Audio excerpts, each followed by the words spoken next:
미국 중간선거에서 야당인 공화당의 하원 승리가 유력하지만 기대했던 레드웨이브 압승을 거두지 못하면서 표정이 밝지 못합니다. 바이든 대통령은 이번 선거에서 민주주의를 지켜냈다고 자평했고요. 선거 전날 대선 출마를 예고했던 트럼프 전 대통령은 책임론에 직면할 위기에 처했습니다. 워싱턴 연결합니다. 권준기 특파원.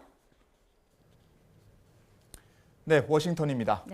네, 아직 개표가 진행 중이긴 하지만 공화당의 하원 승리는 거의 확정적이라고요? 네, 그렇습니다. 하원의 경우 435석 가운데 40석가량은 아직 승자가 정해지지 않았지만 공화당의 과반 의석 차지는 사실상 확정적입니다. 지금 이 시각 공화당 204석, 민주당 187석으로 공화당이 17석 앞서고 있습니다. 공화당 하원 원내대표는 현지 시각으로 어젯밤 일찌감치 승리를 선언했습니다. 직접 들어보시죠.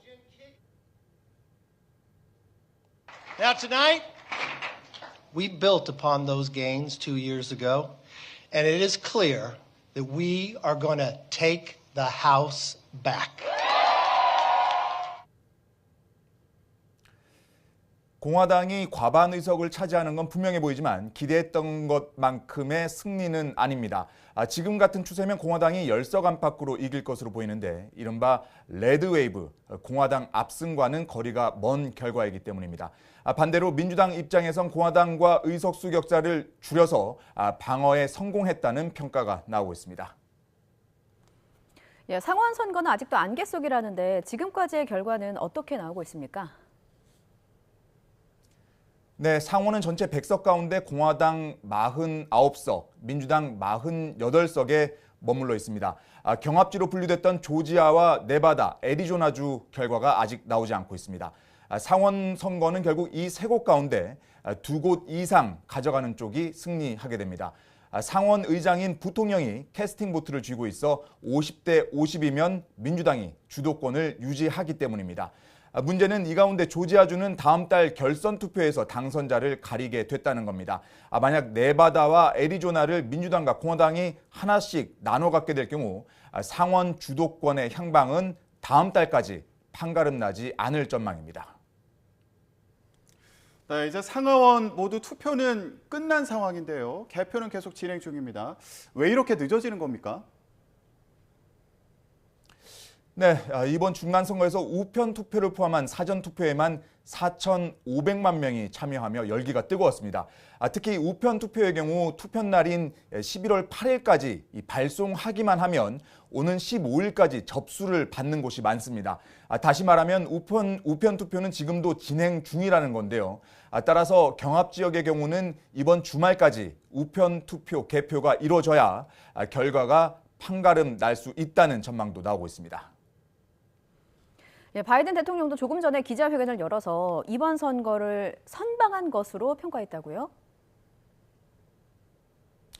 그렇습니다. 바이든 대통령은 지난 40년 민주당 역사에서 의석을 가장 적게 잃은 중간 선거였다고 말했습니다. 또 언론이 예측한 공화당의 레드웨이브, 압승은 일어나지 않았다며 정부 여당이 불리한 중간 선거를 선방한 것으로 평가했습니다. 특히 경제 실패론에 대한 방어가 아닌 민주주의를 지켜야 한다는 메시지를 밀어붙인 게 주요한 것으로 분석되고 있습니다. 바이든 대통령의 기자회견 내용 들어보시죠.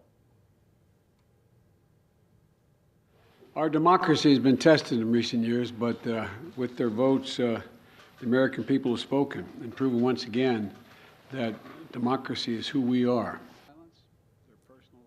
반면에 트럼프 전 대통령의 경우에는 책임론에 직면할 가능성이 있다고요? 그렇습니다. 선거 전까지만 해도 기세 등등했던 트럼프 전 대통령, 이 개표 방송을 보면서 경로했다 이런 현지 보도가 나왔습니다. 압승할 거라는 자신의 예상이 빗나갔기 때문입니다.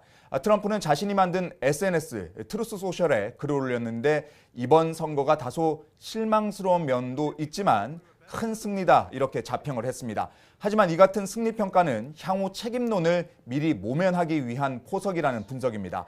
너무 일찍 대선 재출마를 예고하면서 민주당 지지자들의 표 결집에만 보탬이 됐다는 비판이 나오고 있기 때문입니다. 반면 플로리다 주지사 선거에서 압승을 거둔 론 드샌티스가 트럼프의 대안으로 더욱 주목을 받고 있는 분위기입니다. 지금까지 워싱턴에서 YTN 권윤기입니다.